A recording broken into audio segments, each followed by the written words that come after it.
Ang kalungkutan ay mapanghimagsik na bisita. Uupo yan sa iyong tabi. Tititigan ka kahit na ayaw mo na siyang makita. Gugugulin niya ang panahon at oras na disturbuhin ka sa iyong pag-iisa. Aayain ka sa pagtulog. Ihihili ka hanggang sa ikaw ay lunurin ng lungkot. Habang ang pagal mong katawan ay nakayakap sa iyong unan, ikukumot sa iyo ang kanyang dalang regalo. Regalo ng sakit na iyong gustong maibsan kahit saglit man lang. Sasamahan ka hanggang sumapit ang umaga. Ang kalungkutan ay suwail na bisita. Papasok yan sa pinto nang walang pahintulot.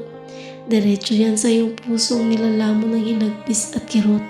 Ipaparamdam ang sakit at hapdi ng espadang itinanim. Pagkabahala mo ang kanyang ikasasaya hanggang sa ikaw ay mahina.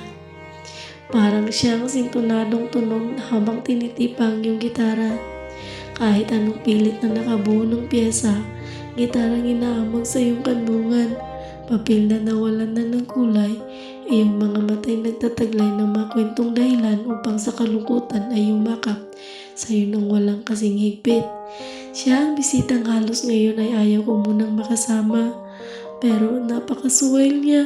Walang patid na nagpaparamdam at halos din na niya ako iniiwan at di ko na alam kung kailan niya ako titigilan.